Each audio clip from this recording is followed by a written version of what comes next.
Hi everyone, welcome back to the channel, welcome to another exciting blog. আজকে হচ্ছে শীতলী পুজো।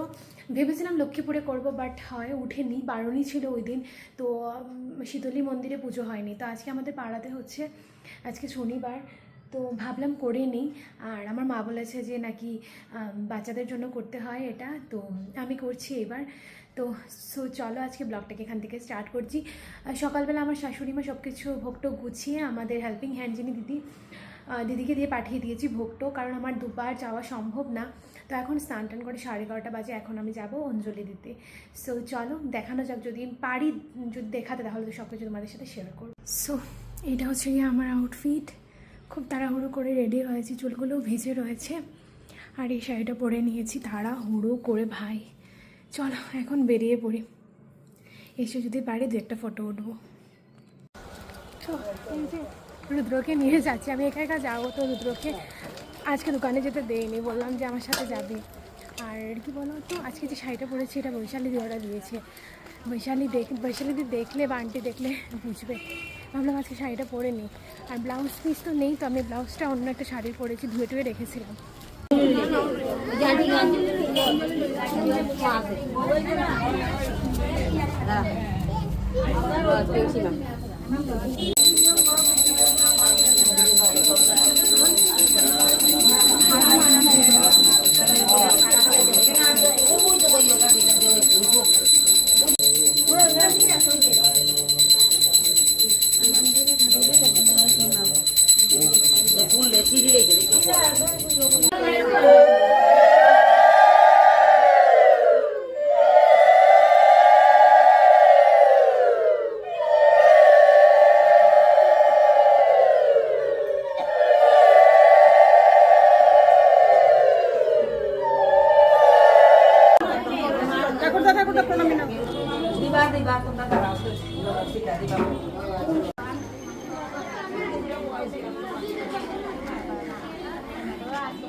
So guys, একটু ফ্লোটা হয়ে গেছে আমার অঞ্জলি দেওয়া। বুকটা পরে দিকে নিতে হবে, আমার হেল্পিং হ্যান্ডকে পাঠিয়ে দেবো, কারণ এত ওয়েট করলে আমার হবে না। তো খুব সুন্দরভাবে পুজো হচ্ছে, বেশ ভালো লাগলো।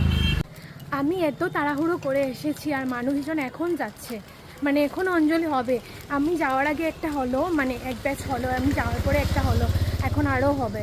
তারপরে হোম হবে, তারপরে কি একটা ভাসান হবে, বেহুলা না কি একটা বললাম, ভেলার বললো। এটা আমি ভালো করে তো জানিও না, শীতল পূজার নিয়ম টিয়ম কিছুই জানি না। তো ওইটা ভাসানো হবে। তো আমি সকালবেলা ভোগও পাঠিয়েছিলাম আমার হেল্পিং হ্যান্ডকে দিয়ে, কারণ আমার এত সময় বসলে হবে না। আর ও ঘুমায়ও নি, স্নান টান কিছু করে নি আজকে। তো এখন চলে যাচ্ছি, তার জন্যই আমি তাড়াহুড়ো করে। আর অঞ্জলি খুব সুন্দর হলো, আর পুজো খুব সুন্দর হচ্ছে। এখানে সব পাড়ার লোকেরা মিলে করছে, তো বেশ ভালোই লাগলো দেখে। তো আরও অন্যান্য পুজোতেও আসা যাবে। অ্যাকচুয়ালি সঙ্গী কেউ থাকলে না বেশি ভালো হয়, সঙ্গী এখানে কেউ নেই, তো আসলে তার জন্য একটু অসুবিধা হয়, একা একা যেতেও ভালো লাগে না। তো আজকে রুদ্রকে নিয়ে তার জন্য গেলাম। ও ইয়েস, এখানে শান্তির জলও দেওয়া হবে, তো কিছু করার নেই, আমি আর পাবো না। তোমরা শীতলী পুজো করে কী খাও নিশ্চয়ই কমেন্ট সেখানে জানি। আমার মা ওরা তো ভাত খায় না, তো আমাকে আমার শাশুড়ি মা বলেছেন ভাত খেয়ে নেব, মানে নিরামিষ ভাত আর কি। দেখো, 2 বোন ইন 1 ফ্রেম। 2 বোন কোথায়? একটা আমার কুলি, একটা কোথায় লে? একটা কোথায়? একটা কোথায়? মা গো, আমার দুনো তাকে চুত্ত লেখো, আমার দুনো মাইকে চুত্ত লেখো। ঘুমেই ছিল জানো, আমি ঘেমে গেছি। নিজেকে কয়েকটা ফটো উঠে আসলাম, বাট চুলটা আমার এত খারাপ লাগে এখন, আমার লম্বা চুলটা, মানে জানো এটা ছাড়লে এত ভাল লাগতো দেখতে, আর এখন চুলটা শেষ পেয়েছে।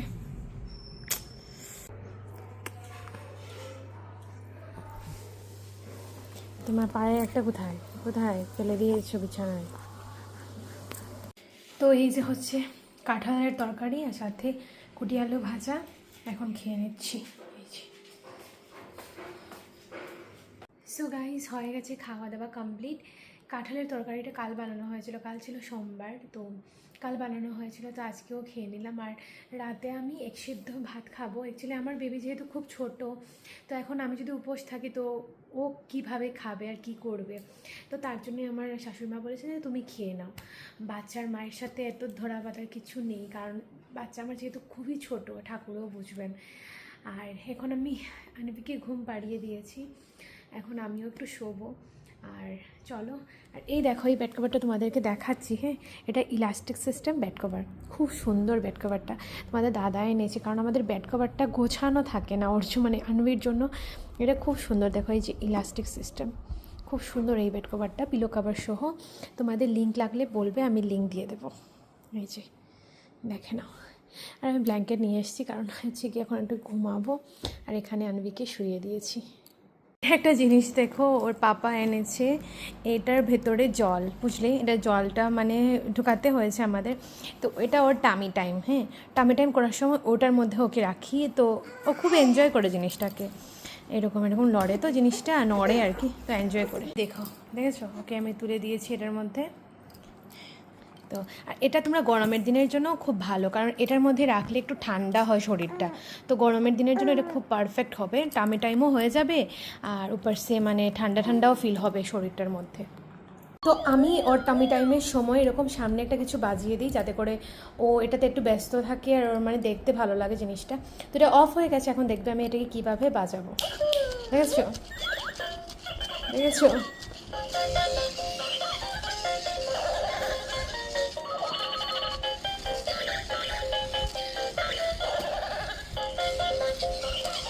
এটা মানে খুব ভালো খেলনা, এগুলো খুব মানে এনজয় করে বেবি। শিলচরে না প্রচণ্ড গরম পড়ে গেছে, বুঝলে। আর গরম তো পড়ার কথাই, কারণ বৈশাখ মাস চলেই আসলো। বাট এই গরমের সিজনটা মোটেই পছন্দ না, খুব বিরক্তি লাগে আমার। কোনো জায়গায় যেতেও আরাম নেই, কিছু পড়তেও আরাম নেই, খেতেও আরাম নেই। মানে কোনো জায়গায় গেলে ঘেমে জাস্ট কাহিল আমি যেহেতু প্রচণ্ড বেশি ঘামি। যারা প্রচণ্ড বেশি মানে ঘামো তারা রিলেট করতে পারবে। এত মানে বাজে লাগে এই ওয়েদারটা, আর এই সিজনটা আমার মোটেই পছন্দের না। আমার শীতের দিন বড্ড ভাল লাগে, বড্ড ভাল লাগে, মানে সব কিছু করতে আরাম, ঘুরতে আরাম, বেরোতে আরাম, খেতে আরাম, ঘুমাতে আরাম, সবটা। কই কই কই কই কই কই কই কই কই কই তুমি দাঁড়িয়ে যাবে, দাঁড়িয়ে যাবে তুমি, দাঁড়াও মাম্মা। কই আমার মাম্মা, কই রে, কই?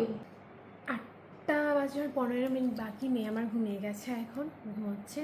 আমি ঘুম পাড়িয়ে দিয়েছি, আসলে 5টার সময় উঠেছে ও, তো একটু খেলাধুলা করলাম, ভাবলাম এখন ঘুম পাড়িয়ে দিই, ওকে ঘুমিয়ে গেছে। সন্ধ্যের পরে আমি স্পেশালি জাস্ট ওয়েট করতে থাকি কখন ও আসবে ঘরে, মানে আমার হাজব্যান্ড বলছি, ও কখন আসবে জানি না। তোমরা কারা কারা মানে এরকম ওয়েট করো হাজব্যান্ডের, বাট আমি সত্যি কথা মানে সন্ধ্যের পর থেকে জাস্ট ওয়েট করে থাকি যে কখনও আসবে, কখনও আসবে। মানে ও আসলে মানে একটা কী হয় জানো, মানে ও আসার পর মানে এক ফুটা তো শান্তি দেবে না আমাকে, জাস্ট এইটা বলবে ওইটা বলবে, তারপরে মানে বলতেই থাকবে কিছু, মানে আমাকে আমার সাথে মানে কন্টিনিউয়াসলি আমরা মানে তর্ক বিতর্ক করতেই থাকি। হ্যাঁ, ও একটা বললে আমি 5টা বলবো, আমি একটা বললে ও 5টা বলবে, মানে এরকম। বাট স্টিল ওই টাইমটা ব্যস্ট থাকে। সো আমার মানে মানে মনে হয় যে কতক্ষণে ও ঘরে আসে। তো এই যে তোমাদের দাদা ফাইনালি চলে আসলো ঘরে, আর একদম গরমে কাহিল, তার জন্য একদম শরীরে একদম পাউডার দিয়ে রেডি। তো আজকে তো 31 মার্চ ছিল, কেমন ছিল দিনটা, কেমন ছিল? তোমাকে দেখে তো খুব মানে লাগছে খুব পরিশ্রান্ত, টায়ার্ড, মাথায় তেল, মানে 31টা কেমন গেল? মার্চ মাসের আজকে শেষ। তেল নর্মাল তেল না, নবরত্ন তেল, ঠান্ডা ঠান্ডা কুল কুল। এখন এটার থেকে বুঝে লাগবে কেমন গেল, কেমন গেল তুমি বুঝে নাও কেমন গেল, বুঝতে পারছো কাকু? গাইস, এরই সাথে আজকে ব্লগটাকে আমি এখানে এন্ড করছি। 1টা বেজে গেছে অলরেডি, আর আমার রুমের দুজনেই ঘুমিয়ে পড়েছে, আমি জাস্ট এখন ঘুমাবো, লাইট অফ করব। আজকেও প্রচণ্ড টায়ার, কারণ আজকে মার্চ মাসের লাস্ট ডে, বুঝতেই পারছো। সো চলো, দেখা হচ্ছে নেক্সট ব্লগে। সবাই প্লিজ একটু কমেন্ট করে জানাবে কেমন লাগলো ব্লগ। আর তোমরা ইউটিউবে একটু কমেন্ট করেছো তো আমি রিপ্লাই দিই না, অ্যাকচুয়ালি ইউটিউবে নোটিফিকেশান আসে না, তার জন্য একটু অসুবিধা হয়ে যায় আমার। বাট আমি ডেফিনেটলি ট্রাই করব তোমাদের সবার রিপ্লাই করার। ফেসবুকে তো যথেষ্ট রিপ্লাই করি আমি, অ্যাকচুয়ালি বুঝতেই পারছো এখন একটু ব্যস্ততার মধ্যেই যাচ্ছে দিনগুলো, বাট স্টিল আমি ট্রাই করব সবাইকে রিপ্লাই দেওয়ার। So thank you so much once again, যারা আমাকে সব সময় সাপোর্ট করো, ভালোবাসা দাও, এইভাবেই পাশে থেকো। দেখা হচ্ছে নেক্সট ব্লগে, বাই।